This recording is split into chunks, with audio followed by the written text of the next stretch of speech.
경기도 의원들의 의정활동과 경기도의회의 주요 정책을 살펴보는 시간 의정포커스.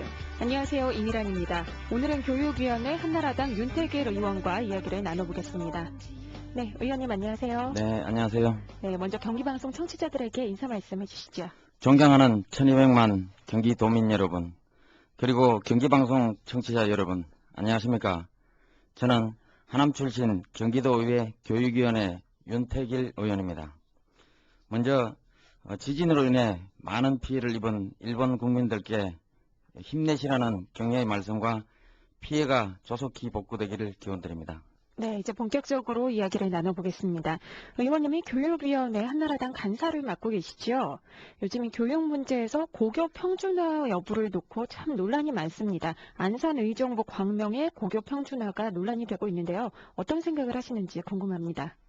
교육 정책이 다소 다를 수는 있다는 것은 인정을 합니다만은 저는 고교 평준화의 정책에 대해서는 반대를 하고 있습니다. 모두들 잘 아시는 바와 같이 우리나라가 이만큼 성장한 것은 우리 국민만의 특별한 교육열이 있다는 것을 우리 국민 여러분들 모두가 인정을 하실 것입니다. 아울러 21세기는 글로벌 무한 경쟁 시대입니다. 다소 어느 정도의 경쟁과 자율적인 선택이 필요한 것이 자유민주주의라고 생각합니다. 네, 고교 평준화 촉구 결의안 통과 과정에서도 역시 강력하게 반발을 하셨던 걸로 알고 있는데요. 논의 과정에서 문제가 있었던 건가요? 고교 평준화는 여론조사 결과 70%가 평준화 찬성이라는 것과 설문 대상 또 절차 등의 문제가 있었고 응답률이 99%라는 것은 도저히 상식적으로 납득하기 어려운 면이 있었습니다. 그리고 교육정책을 결정할 때 여론조사를 해서 결정할 사안이 있고 또 안 할 사항이 있는 것 같습니다. 가령 국민들에게 세금을 부과할 때 여론조사로서 결정하는 것이 아니지 않습니까? 그리고 교육은 중립을 지켜야 됩니다.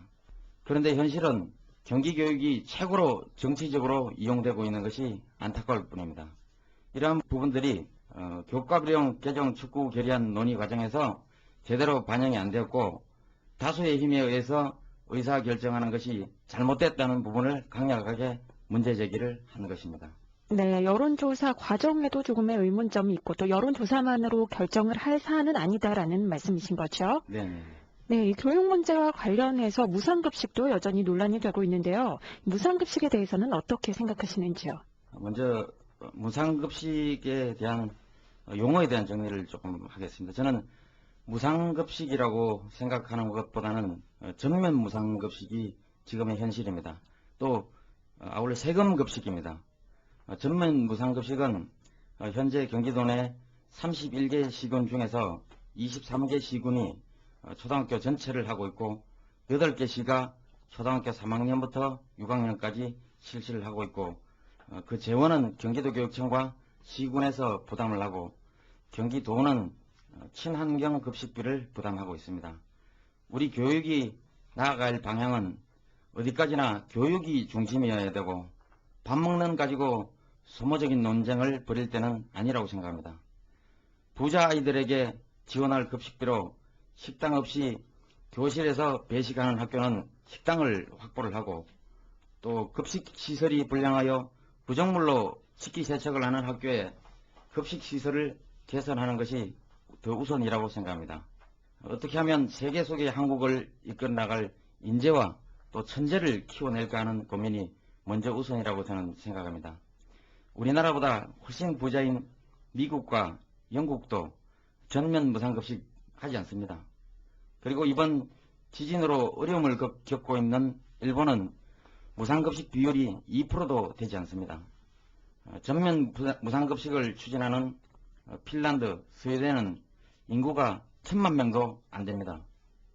아울러 세금은 우리보다 2배 이상 더 많이 내고 있고 또 전면 무상급식이 국가적인 합의가 이루어지는 나라입니다. 우리나라는 아직은 아니라고 생각합니다.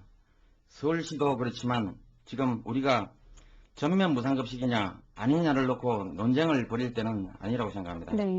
저는 무상급식에 쓸 예산이 있다면 미래의 인재 양성에 우선적인 투자를 하는 것이 바람직하지 않나 생각합니다. 네, 전면 무상급식에 대해서는 반대하시는 입장이신 거죠? 예, 예, 그렇습니다. 네. 올해 들어서부터 학생인권 조례가 시행이 되고 있습니다. 이 학생인권 조례가 시행이 되면서 체벌이 금지가 되고 있고요. 또 야간 자율학습 강제도 역시 금지가 되고 있는데요. 이 학생인권 조례에 대해서는 어떤 의견이신가요? 먼저 어떤 사안을 해결할 때 규제를 통해서 어떤 목적을 달성한다는 그 발상 자체에 문제가 있다고 생각합니다. 공부를 열심히 하겠다는데 규제를 하는 방안은 그런 쪽의 단속은 실효성도 당연히 낮을 것이고 또한 기숙형 학교도 많습니다. 그런데 그런 기숙형 학교에는 어떻게 할 것인지도 참으로 대책이 없는 것 같습니다. 학생 인권도 물론 중요합니다. 그렇지만 아직 완성되지 않은 인격체인 학생들이 교육을 통해서 완성이 되어가는 것인데 인권신장이라는 예명하에 무제한적으로 자유를 준다는 것은 교육의 목표를 상실할 우려가 있지 않나 생각합니다. 또한 교권과 충돌 시에 마땅한 대책도 없다는 게 현실적인 문제입니다. 학원을 저녁 10시까지로 규제를 하다 보니 지금은 새벽반이 생겨났습니다. 그 네. 학생들이 새벽 5시 30분에 학원을 간다고 그럽니다. 이래서야 되겠습니까? 오히려 경기교육이 학생들을 더 힘들게 사지로 내몰고 있는 것이 현실입니다. 네, 오히려 부작용도 있다는 말씀이신 거죠? 네네. 아울러 요즘 우스갯소리로 학교에서 선생님에게 체벌을 당하면은 경찰에 신고를 하고 학원에서 선생님들께 맞으면은 그 학원 참 잘한다고 격려를 하고 있다고 합니다. 이게 현실입니다. 네, 잘 알겠습니다. 이 경기도뿐만이 아니라 전체 교육을 봤을 때 참 여러 가지로 갈등도 많고 논란도 많이 있는데요. 의원님이 생각하는 그 올바른 교육 정책 방향, 또 주력해야 하는 방향은 어떤 점인가요? 예, 최우선적으로 우리 공교육을 살리는 게 우선이라고 생각을 합니다. 전면 무상급식, 또 고교 평준화, 학생 인권 조례가 공교육을 살리는데 솔직히 도움이 되는지 저는 의문입니다. 그리고 경기도 교육의 문제를 해결하는 열쇠는 공교육을 살리는데 최선을 다해야 하고 또 예산도 많은 부분을 투자해야 한다고 생각합니다. 경기도는 학력 부분에서 전국 최하위권입니다. 학력 신장에 좀 더 총력을 기울여야 합니다.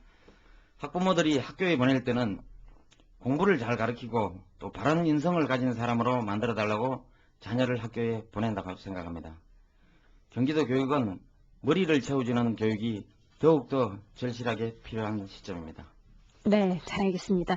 오늘은 준비된 시간이 다 됐습니다. 의원님의 끝인사로 이 시간 마치겠습니다. 감사합니다. 교육위원회 의원으로서 경기도 교육이 올바른 길로 갈 수 있도록 하고 공교육 정상화를 위해 견제와 지원을 아끼지 않을 것입니다. 이 점 명심하고 의정생활에 열심히 할 계획입니다. 경기도민 여러분, 또 청취자 여러분, 대단히 감사합니다. 네, 오늘 나와주셔서 고맙습니다.